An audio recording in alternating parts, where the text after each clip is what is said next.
টাকা নিয়ে যারা গর্ব করে এর থেকে বড় হারাম করার কেউ হতে পারে। বিরাট জামাই পাইছি, একদম 14 গোষ্ঠীর কামায়, উপরি ইনকাম আছে কয়েক লাখ টাকা। এটা জীবন নয়, এটা পশু পাখির জীবন, হায়নাদের জীবন। মানুষের জীবন তেমন হতে পারে না। মানুষের জীবনে গাইডলাইন আছে, পরকাল আছে, আলমে বারজাক আছে, বৈধ অবৈধ আছে, জায়েজ না জায়েজ আছে। সন্তান লালন পালনের ক্ষেত্রেও অসংখ্য গাইডলাইন আল্লাহ পাক দিয়ে দিয়েছেন। সন্তানকে কি শিখাবে? আদব শিখাবে, ইমান শিখাবে, দিন শিখাবে, আখলাক শিখাবে। কবরে শুয়ে থাকবে, সন্তানের ইবাদতের সওয়াব তোমার আমলনামায় আল্লাহ পৌঁছে দেবে। এই বিশ্বাসের নামই তো ইমান। না, এই বিশ্বাস নাই আমাদের। আমাদের সন্তানরা ভালো কাজ করলে বেনিফিটেড আমরা হব কবরে শুয়ে। ইমান আছে না নাই? যদি থেকে থাকে তাহলে আল্লাহর কাছে দোয়া করেন, আয় আল্লাহ, আয় আমার রব, হাবলানা মিন আজওয়াজিনা ওয়া যুররিয়াতিনা কুররাতা আয়ুন। আয় আল্লাহ তাআলা, তুমি আমাদের সন্তানদেরকে হামিদুম মাজিদ। আল্লাহ রাব্বুল আলামিনের দরবারে আলিশানে লাখ কোটি শুকরিয়া আদায় করছি যে মহান মুনিব তার মহান হুকুম জুমার নামাজ আদায় করার লক্ষ্যে আমাদেরকে যথাসময়ে তার ঘরে উপস্থিত হওয়ার তৌফিক দান করেছেন। হৃদয়ের সবটুকুন ভালোবাসা উজাড় করে শ্রদ্ধা জড়িত কণ্ঠে মহান মনিবের শেখানো ভাষায় শুকরিয়া আদায় করছি। জবান ছেড়ে দিয়ে সকলে একযোগে বলছি আলহামদুলিল্লাহ। রব্বানা লাকাল হামদ হামদান কাসীরা তাইয়িবান মুবারাকান ফীহি। রব্বানা লাকাল হামদু কামা ইয়ানবাগী লিজালালি ওয়াজহিকা ওয়া আযীমি সুলতানিকা। আল্লাহ পাক আমাদের জুমার নামাজকে কবুল করুন। আমাদের জিন্দগির গুনার খাতা আল্লাহ তাআলা মাফ করে দিন। কোরআন মাজিদ থেকে ফায়দামন্দ উপকারী কথা আলোচনা করার, শোনার, সেই অনুযায়ী আমল করার তৌফিক আল্লাহ পাক আমাদেরকে দান করুন। কোরআন মাজিদ থেকে ধারাবাহিক আমরা আল্লাহর পিয়ারা বান্দাদের গুণাবলী বিগত কয়েক সপ্তাহ ধরে আমরা আলোচনা করেছি, আলোচনা শুনেছি। যে সমস্ত গুণের কথা আল্লাহ পাক কোরআনে উল্লেখ করেছেন, সে সমস্ত গুণগুলো আল্লাহ পাক যেন আমাদের মধ্যে আনয়ন করার তৌফিক দান করেন।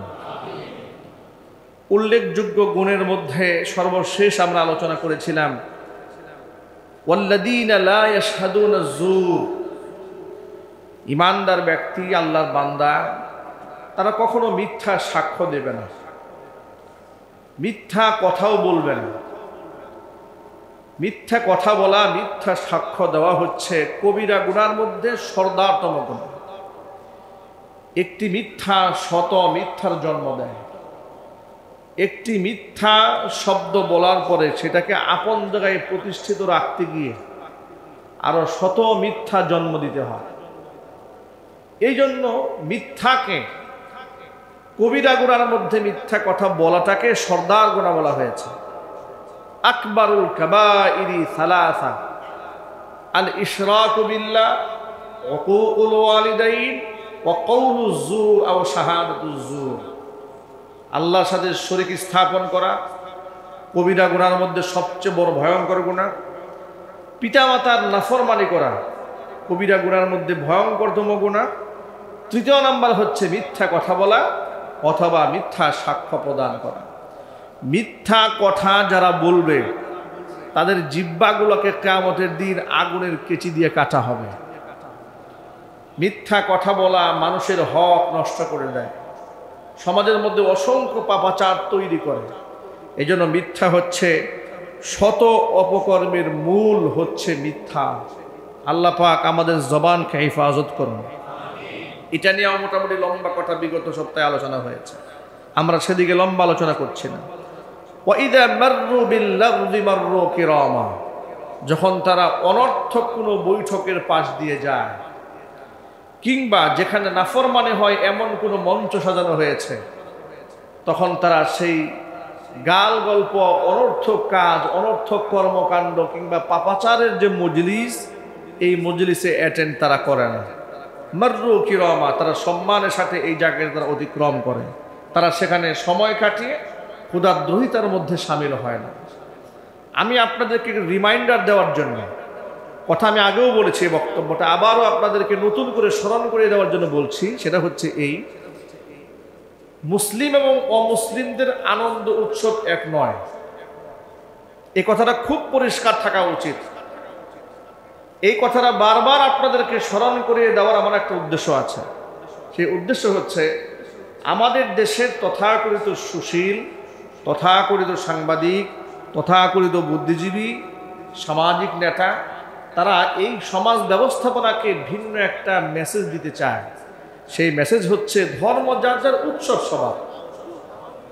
এই কথাটা বলে তারা সমাজের মধ্যে এই কথা বোঝাতে চায়, হিন্দুরা পূজা করছে, এটা আনন্দ উৎসব, এটা আপনি মুসলমান, আপনি সামিল হন, কোনো অসুবিধা নাই।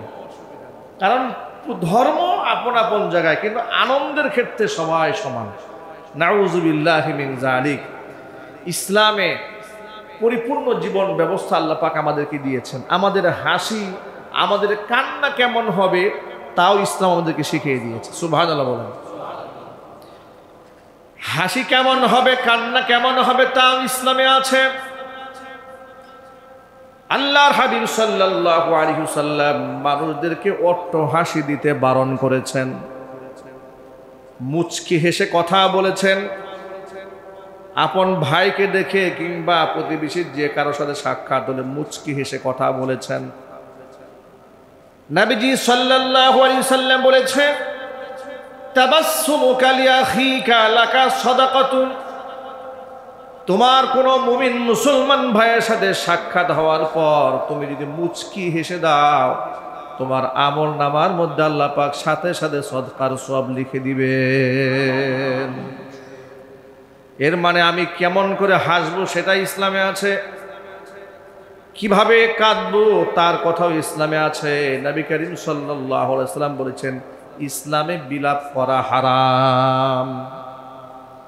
মা বাবা, আত্মীয় স্বজন, স্বামী স্ত্রী, নিজের সন্তান, আপন মানুষ দুনিয়া থেকে চলে যাওয়ার পর অনেক সময় মানুষেরা চিৎকার করে, কান্নাকারি করে, হা হতাশ করে, মাথার চুল টেনে ছিঁড়ে ফেলে, জামা টেনে ছেড়ে ফেলে, বুকের মধ্যে জোরে জোরে থাপ্পড় মারে, জমিনের মধ্যে আঘাত করে। এমনকি মহিলারা সুর করে, বিলাপ করে, নানান ধরনের বাজে বাজে কথাবার্তা বলে, আওয়াজ করে, কান্নাকাটি করে। এটা সম্পূর্ণ হারাম। কারণ মৃত্যু মানুষের থেকে হয় না, মৃত্যুর কাল নির্ধারণ করে দিয়েছেন কে? অনেকেই বলেন অকাল মৃত্যুতে আমরা শোকাহত। মৃত্যু কি অকালে হয়? প্রত্যেকটা মৃত্যুরই কাল আছে, কিন্তু সেটা আমাদের জানা নাই। সেটা আমাদের জানা নেই কার কাল কখন হবে, এটা কে নির্ধারণ করেছেন? এটা পিতার আগে সন্তানের হতে পারে, দাদার আগে নাতির হতে পারে, স্বামীর আগে স্ত্রীর, স্ত্রীর আগে স্বামীর হতে পারে। আমাদের খুব নিকটতম একজন আত্মীয়, তিনি, তার বিবাহ হয়েছিল খুব অল্প বয়সে, মেয়ে আত্মীয় আমাদের। স্বামী ছিল বেশ বয়স্ক, তখনই মানে স্বামী স্ত্রীর বয়সের ব্যবধান ছিল মোটামুটি বেশ ভালো একটা ব্যবধান ছিল। তাদের সাথে ঘটে যাওয়া রহস্যজনক একটা ঘটনাও আমি কোনো এক বয়ানে আপনাদেরকে শুনিয়েছিলাম, নাম উল্লেখ না করে। মানে স্বামীটা মোটামুটি দেখতে এতটাই বয়স্ক, দাড়ি চুল সব সাদা হয়ে গেছে, স্ত্রী একদম ইয়াং। একবার সিএনজি করে তারা কোনো এক মার্কেটে বা কোথাও গিয়েছে, গল্পটা বলেছিলাম আপনাদেরকে। এবার স্ত্রীকে সিএনজিতে রেখে এই বয়স্ক স্বামীটা নেমেছে। সিএনজিওয়ালা বিরক্ত হয়ে সিএনজিতে থাকা মহিলাকে বলে, আপনার আব্বাকে তাড়াতাড়ি বলেন না টাকাটা দিতে, আমি ভাড়া নিয়ে চলে যাই। সিএনজিওয়ালা মনে করেছে এই মেয়ের বাবা হচ্ছে এটা। তো এই যে গল্প আপনাদেরকে শুনিয়েছিলাম, এটা বাস্তব জীবন, একটা বাস্তব ঘটনা। কিছুদিন আগে সেই যে ইয়াং স্ত্রী, সেই ইয়াং স্ত্রীটাই দুনিয়া থেকে চলে গেছেন, সে বৃদ্ধ স্বামীটা আজও বেঁচে আছে। যারা বলেন যে এই বয়সের ব্যবধান এই সেই, এখন আপনারা কি বলবেন? তিনি অকালে মারা গেছেন নাকি? না, তিনি অকালে মারা যান না। আল্লাহ পাক তার জন্য যে কাল নির্ধারণ করেছিলেন সে কালেই তিনি দুনিয়া থেকে চলে গেছেন। এই জন্য মানুষ মারা গেলে আমরা কি পড়ি? সবাই বলুন না একটু। এই যে ইন্না লিল্লাহি ওয়া ইন্না ইলাইহি রাজিউন আমরা পড়েছি, একটা বার কি চিন্তা করেছি যে আমরা কি বললাম, কেন বললাম? মানুষ মারা যাওয়ার পরে শোনার পরে আমি যখন বললাম ইন্না লিল্লাহি ওয়া ইন্না ইলাইহি রাজিউন, আয়াতের অর্থ হচ্ছে ইন্না লিল্লাহ, আমরা সকলে আল্লাহর জন্য। এর মানে আমরা সকলে যেহেতু আল্লাহ, ওয়া ইন্না ইলাইহি রাজিউন, তিনি যে পথে গিয়েছেন আল্লাহর কাছে চলে গেছেন, অচিরেই আমরাও সেদিকেই ফিরে আসব। ওয়া ইন্না ইলাইহি রাজিউন, আমরা তার দিকে ফিরে যাব। সুতরাং আমরা তো আমাদের জবানের স্বীকৃতি দিয়েই দিয়েছি আমরা আমাদের নই, আমি আমার নই। ইন্না লিল্লাহ, আমি কার? আমি কার? আমি আল্লাহ পাকের। আমি যেহেতু আল্লাহ, সুতরাং আমার ভাইও আল্লাহর, আমার ছেলে আল্লাহর, আমার মেয়ে আল্লাহর, আমার মা আল্লাহ, আল্লাহর সম্পদ, আল্লাহর গোলাম, আল্লাহ নিয়ে নিয়েছেন। আমার অভিযোগ করার সুযোগ আছে? যেহেতু আমার নয়, তা আমি অভিযোগ করব কিসের অভিযোগ?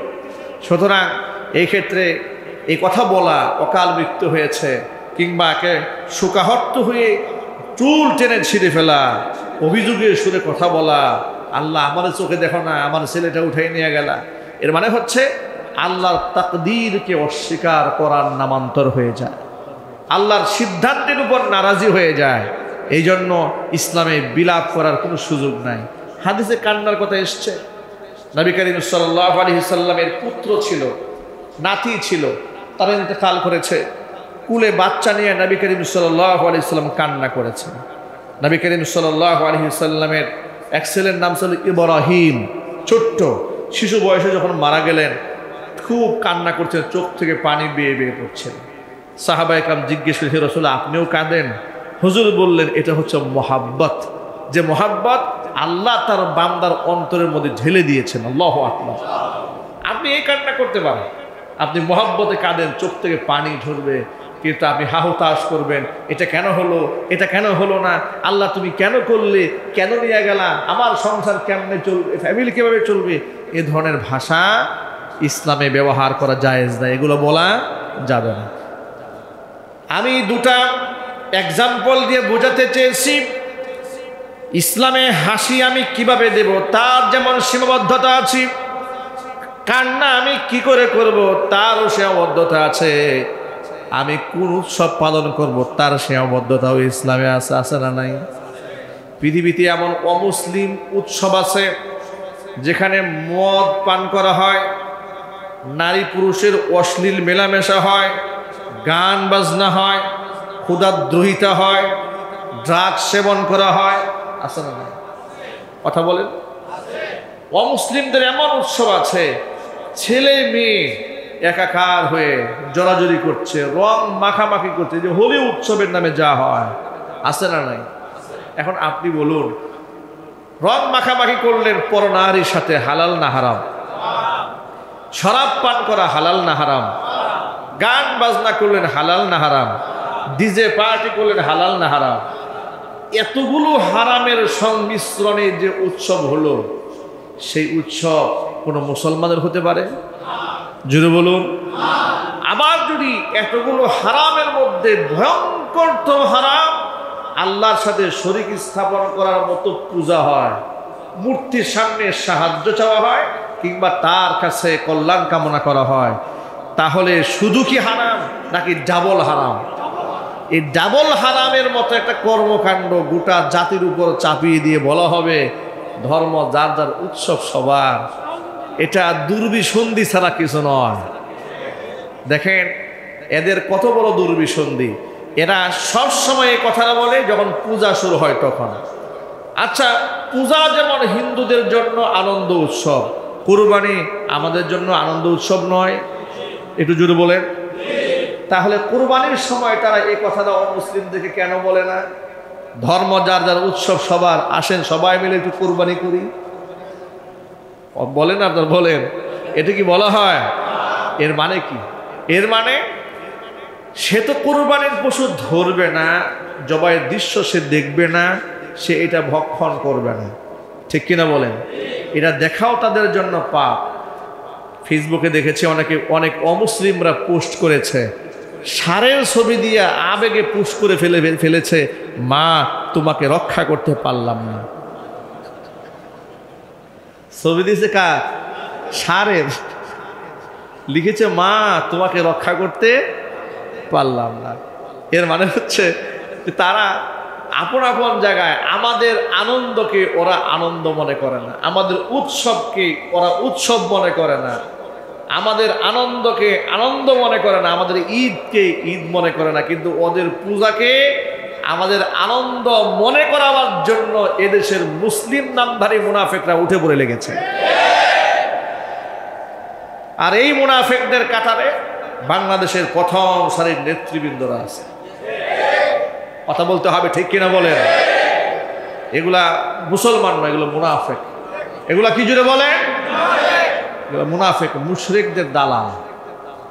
সুতরাং এই মুনাফিকদের কথায় কান দিবেন না। ইসলামের স্বকীয়তা আছে।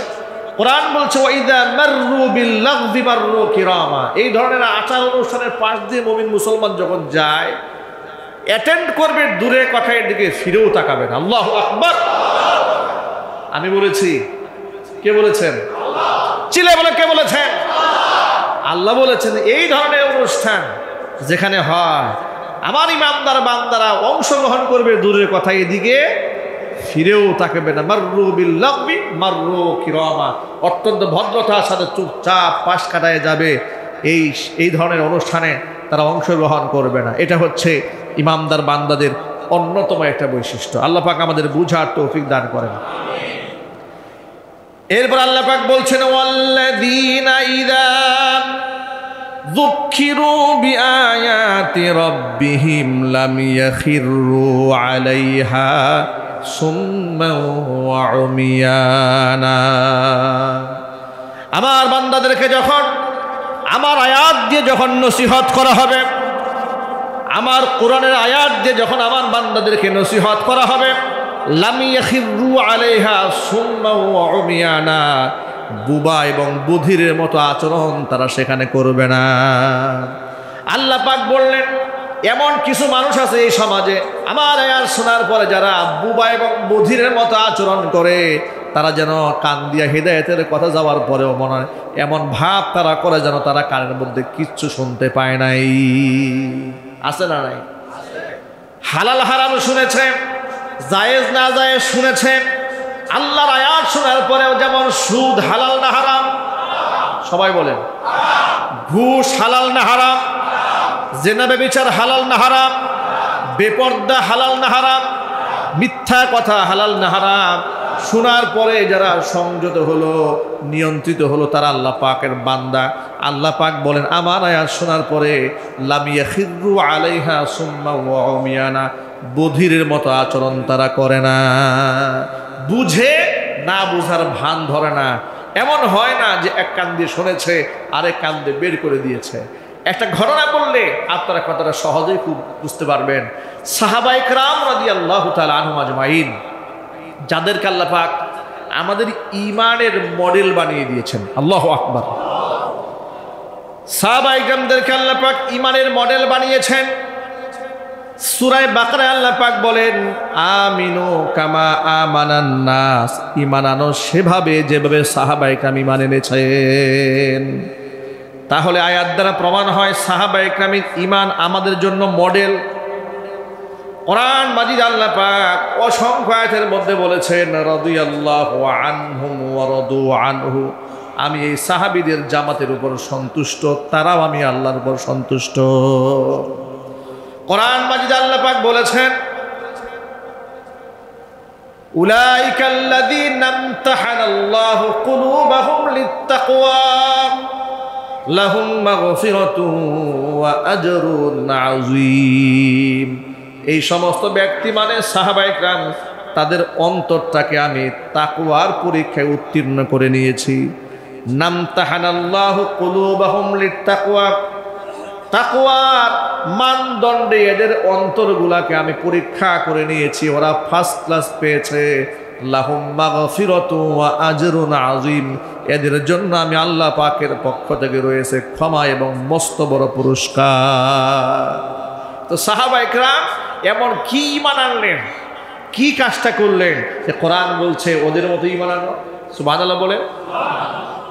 তাদের ঈমানের নমুনা শোনেন। ওমর ফারুক রাদিয়াল্লাহু তাআলা আনহু খলিফাতুল মুসলিমিন, রাতের আধারে তিনি ঘুমাতেন না, দিনের আলোতে মুসাফির হয়ে ঘুরে বেড়াতেন, ছদ্মবেশ ধরতেন, গোটা এলাকা ঘুরে ঘুরে খোঁজখবর নিতেন, কে খেয়ে আছে কে না খেয়ে আছে, কার মনের মধ্যে কোনো দুঃখ দুর্দশা আছে কিনা। রাতের বেলায় তিনি চলতেছিলেন, হঠাৎ করে কোনো এক ঘরের মধ্য থেকে কান্না জড়িত কণ্ঠে এবং বিলাপের সুরে সুরে গান শুনতে পেলেন। কোনো এক মহিলা গান গাচ্ছে, বিরহের গান। সেই গানের অর্থগুলো এরকম ছিল, ভাষাগুলো এরকম ছিল, আহারে আমার স্বামী আজকে আমার থেকে অনেক দূরে, আমার ভর যৌবন গায়ে যদি ইসলামী সমাজ ব্যবস্থা আল্লাহ পাক পরপুরুষের সাথে সময় কাটানো হারাম না করতেন, তাহলে আমি পরপুরুষকেই সময় দিয়ে দিতাম। এই ধরনের অর্থে আপন ভাষায় মহিলা খুব বিলাপ করে করে গান গাচ্ছে। গানের আওয়াজ খলিফা রাস্তা থেকে শুনতে পেয়েছেন। খলিফা রাগে গুসায় ক্ষোভে মহিলার উপরে খুব ফেটে পড়েছেন। এমনভাবে ওই মহিলার ঘরে প্রবেশ করে মহিলাকে শাসিয়েছেন, ধমক দিয়েছেন আর মহিলাকে শাসন করেছেন। মহিলা, তুমি জানো না গান গাওয়া হারাম? বলে জানি। তুমি গান গাচ্ছ যে, উচ্চ আওয়াজে তোমার কণ্ঠের আওয়াজ বাহির থেকে পরপুরুষ শুনতে পাচ্ছে, ইত্যাদি কথা বলে মহিলাকে খুব শাসন করেছে। শাসন করার পরে মহিলাও তো সেই সাহাবি জামানার মহিলা, এই মহিলা তো আর এই তসলিমা নাসরিনের জামানার মহিলা না। কথা বলতে হবে, ঠিক কিনা বলেন? যে মহিলা শরীয়তের এই মাসালা জানে, যদি আল্লাহ পাক এই দেহ অন্যের জন্য হারাম না করতেন তাহলে আমি অন্যের জন্য বিলিয়ে দিতাম। শরীয়তের গণ্ডির কারণে আমি বাহির যেতে পারছি না, এতটুকু ইহসাস যে মহিলার অন্তরে আছে, ঈমান কম না বেশি? চারো চিল্লাই বলে, বিরাট ঈমান, তাজা ঈমান। সাহাবাই ওমর ফারুক রাদিয়াল্লাহু তাআলা আনহু যখন তাকে শাসন করেছে, ওমরের শাসন শুনে মহিলা হযরত ওমরকে ডেকে বলছেন, ওমর আমিরুল মুমিনিন, আমি না হয় গান গেয়ে একটা অপরাধ করেই ফেলেছি, এই জন্য আমি অত্যন্ত লজ্জিত, আমি ক্ষমা প্রার্থী। কিন্তু আপনি কিন্তু ঠিক এই মুহূর্তে কোরআন শরীফের আয়াতের 3টা বিধান আপনি লঙ্ঘন করেছেন। আপনি কিন্তু কোরআন শরীফের বিরুদ্ধে আচরণ করেছেন। ওমর রাদিয়াল্লাহু তাআলা এই কথা শুনে থমকে দাঁড়িয়েছে। মহিলা বলে কি, আমি আল্লাহ পাকের কোরআন শরীফের আয়াতের বিরুদ্ধাচরণ করে বলছি? হ্যাঁ, আপনি আল্লাহ পাকের কোরআন শরীফের আয়াতের বিরুদ্ধাচরণ করেছেন। আল্লাহ পাক এই কোরআনে অন্যের ঘরে প্রবেশ করা এর একটা বিধান আল্লাহ পাক দান করেছেন। সুবহানাল্লাহ বলবেন না? মহিলা জানেন আল্লাহ পাক কি বিধান দিয়ে দিয়েছেন। সূরা নূরের মধ্যে আল্লাহ পাক কি বিধান দিয়েছেন। মহিলা হযরত উমরের সামনে কোরআন শরীফের আয়াত তেলাওয়াত করলেন। খলিফা আপনি শোনেন, ইয়া আইয়ুহাল্লাযীনা আমানু লা তাদখুলু বুয়ুতান গায়রা বুয়ুতিকুম হাত্তা তাস্তানিসু ওয়া তুসাল্লিমু আলা আহলিহা যালিকুম খায়রুল লাকুম লাআল্লাকুম তাযাক্কারুন। আল্লাহ রাব্বুল আলামিন সূরা নূরের 27 নম্বর আয়াতে বলছেন, ইয়া আইয়ুহাল্লাযীনা আমানু, ওয়া ঈমানদারগণ, লা তাদখুলু বুয়ুতান গায়রা বুয়ুতিকুম হাত্তা তাস্তানিসু ওয়া তুসাল্লিমু আলা আহলিহা, অন্যের ঘরে তোমরা ততক্ষণ প্রবেশ করবে না যতক্ষণ তার পারমিশন না চাবে এবং তাকে সালাম না দিবে। আপনি আমার ঘরে প্রবেশ করেছেন, আপনি আমার পারমিশন নিয়েছেন? আল্লাহু আকবার বলে। হযরত ওমর তো রাগে খুবই গুসায় ঘরে ঢুকে গেছে। গান গাচ্ছ মহিলা তুমি। মহিলা বলছে, আপনি যে ঢুকলেন পারমিশন নিয়েছেন? নেন নাই, আপনি আল্লাহর আয়াত লঙ্ঘন করেছেন। এক, 2 নাম্বার ওয়াতুসাল্লিমু আলা আহলিহা, কোরআন বলেছে সালাম দিয়ে প্রবেশ করতে হবে। আপনি আমাদের সালামও দেন না। কোরআনে মাজিদের মধ্যে আল্লাহ পাক খুব স্পষ্ট বলে দিয়েছেন, ফাইল্লাম তাজিদু ফিহা আহাদান ফালা তাদখুলুহা হাত্তা ইউদানা লাকুম। সালামের জবাব পাওয়ার আগ পর্যন্ত ঘরে প্রবেশ করবা না, চুপচাপ ফিরে আসবা। সুবহানাল্লাহ বলেন। তা আল্লাহ যে বললেন সালামের জবাব না দিলে, কাউকে না পেলে ঘরে ঢুকবেন না, আপনি ঢুকলেন কেন? আপনি সরাসরি আল্লাহ পাকের কোরআনের আয়াত লঙ্ঘন করেছেন। এই তিনটা হুকুম আপনি লঙ্ঘন করেছেন। আপনি আরেকটা লঙ্ঘন করেছেন, আপনি আমার ঘরের পেছন দিয়ে প্রবেশ করেছেন, সামনের পথে প্রবেশ করেন নাই। এটা শরীয়তের 3টা হুকুম আপনি লঙ্ঘন করেছেন। ওমর ফারুক রাদিয়াল্লাহু তাআলা আনহু আয়াতখানা শোনার পরে মহিলার কণ্ঠে ওমর বলছে, আল্লাহর বান্দি, তুমি তোমার অন্যায়ের জন্য আল্লাহর কাছে ক্ষমা প্রার্থনা করো। আমি যে শরীয়ত লঙ্ঘন করেছি এই জন্য আমি আল্লাহর কাছে মাপ চাচ্ছি। আল্লাহু আকবার বলবেন না?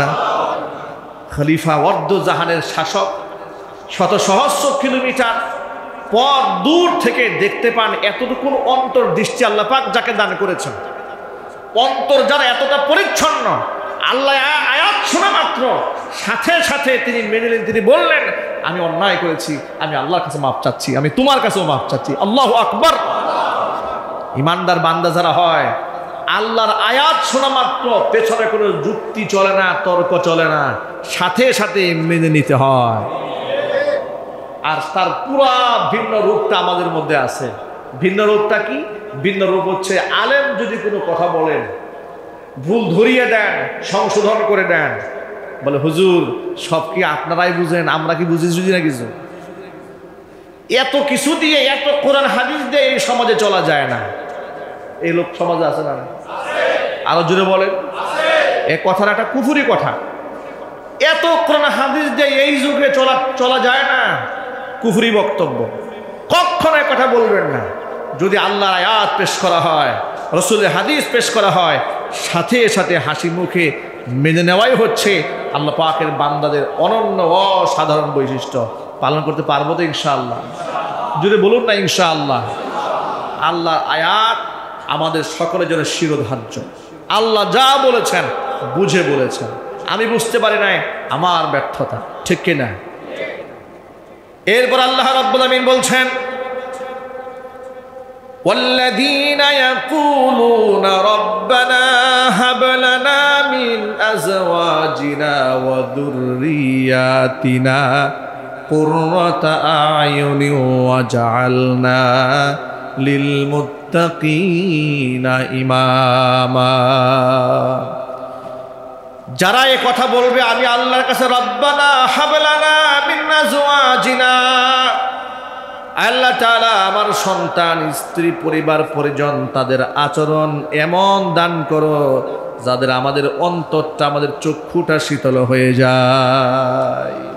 এই দোয়া করার দরকার আছে না নাই? নাফরমান সন্তান দুনিয়ার আযাব, আখিরাতের আযাব, ঠিক কিনা? নাফরমান সন্তান, বেয়াদব সন্তান, দুনিয়ার শাস্তি, আখিরাতের শাস্তি।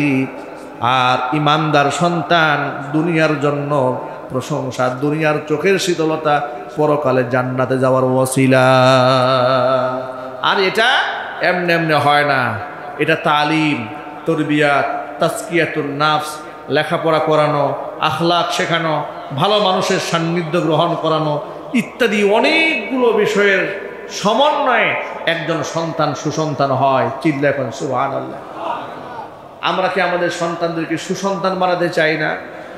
যদি বলেন, যে সবাই বলেন চাই না। কারা কারা চান হাত দেখি তো। আল্লাহ যেন আমাদের সকলের সন্তানকে সুসন্তান হিসেবে কবুল করেন। হাত নামা। আচ্ছা, আপনি আপনার সন্তানকে সুসন্তান বানাতে চান, আপনি নির্বাচন করলেন এমন একটা স্কুল যেখানে কালেমা শেখানো হয় না। আপনি নির্বাচন করলেন এমন একটা স্কুল, এমন একটা কলেজ, এমন একটা বিশ্ববিদ্যালয় যেখানে তালিম দেওয়া হয়, তরবিয়ত দেওয়া হয় ইসলামিক কৃষ্টি কালচারের বিরুদ্ধে। আছে না নাই? সবাই বলে।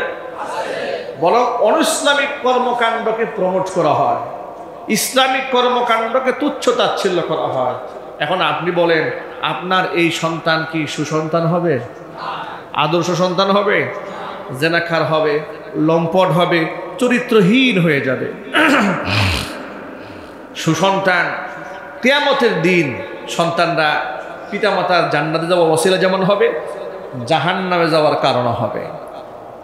দেখুন, কিছুদিন আগে আপনারা দেখেছেন ছাগল কিনতে গেছে আপনার কোন এক ফার্ম থেকে। ঢাকা শহরের জনৈক বড়লোকের ছেলে খাসি কিনতে গেছে 15 লক্ষ টাকা দামের খাসি। ফেসবুক, অনলাইন, সোশ্যাল মিডিয়াতে ভাইরাল হয়ে যাওয়ার পরে ওই খাসি আর তিনি গ্রহণ করেন নাই। সকলেই বলতে শুরু করলো, 15 লাখ টাকা দিয়ে খাসি কিনে যে লোক, যে ছেলেটা, নিশ্চয়ই সে বাবা অনেক বড় শিল্পপতি, পয়সাওয়ালা, টাকাওয়ালা, নিশ্চয়ই তা তো হওয়ারই কথা। খোঁজখবর নিয়ে দেখা গেল তার পিতা সরকারি একজন কর্মকর্তা, বেতন হচ্ছে ৭৮,০০০ টাকা মাত্র। হ্যাঁ, কর্মকর্তা, রাজস্ব বোর্ডের একজন সদস্য। তো যাই হোক, মাত্র ৭৮,০০০ টাকা বেতনে চাকরি করা লোকের সন্তান 7টা গরুই কিনেছে ৭০ লক্ষ টাকা দিয়ে, খাসি একটা কিনেছে 15 লক্ষ টাকা দিয়ে। এত টাকায় যখন চতুর্দিকে আওয়াজ উঠলো, নানা ধরনের কথাবার্তা শুরু হয়েছে, তখন আবার দুদিন আগে দেখলাম বাবা বলছে ওরা আমি চিনি না, ওরা আমি চিনি না। বিগত জীবনগুলোতে দেখেছি বড় বড় রাজনৈতিক দলের কর্মীরা অপকর্ম করলে বড় লিডাররা বলে ও আমাদের কেউ না। কথা বলতে হবে, ঠিক কিনা বলেন? কি বলে? ও আমাদের কেউ না, মানে একদম স্বীকার করে বসে থাকে।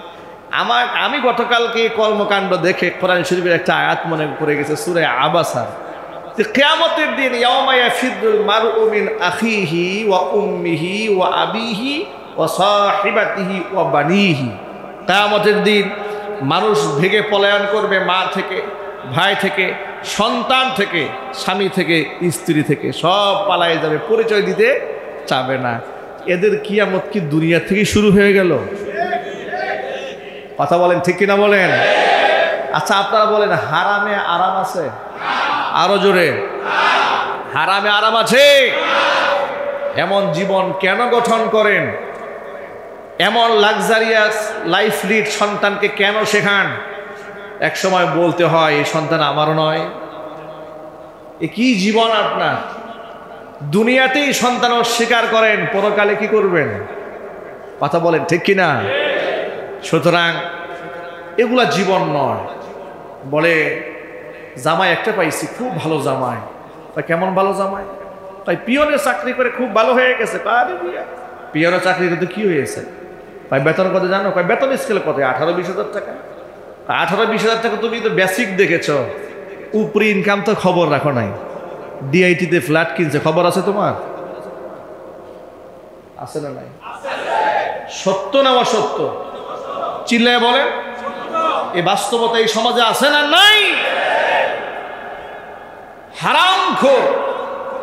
হারামখোরের টাকা নিয়ে যারা গর্ব করে, এর থেকে বড় হারামখোর আর কেউ হতে পারে?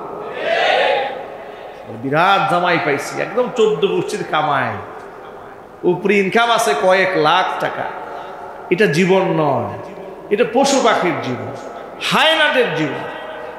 মানুষের জীবন তেমন হতে পারে না। মানুষের জীবনে গাইডলাইন আছে, পরকাল আছে, আলমে বারজাক আছে, বৈধ অবৈধ আছে, জায়েজ না জায়েজ আছে। সন্তান লালন পালনের ক্ষেত্রেও অসংখ্য গাইডলাইন আল্লাহ পাক দিয়ে দিয়েছেন। সন্তানকে কি শিখাবে? আদব শিখাবে, ইমান শিখাবে, দিন শিখাবে, আখলাক শিখাবে। কবরে শুয়ে থাকবে, সন্তানের ইবাদতের সওয়াব তোমার আমলনামায় আল্লাহ পৌঁছে দেবে। এই বিশ্বাসের নামই তো ইমান। না, এই বিশ্বাস নাই আমাদের। আমাদের সন্তানরা ভালো কাজ করলে বেনিফিটেড আমরা হব কবরে শুয়ে।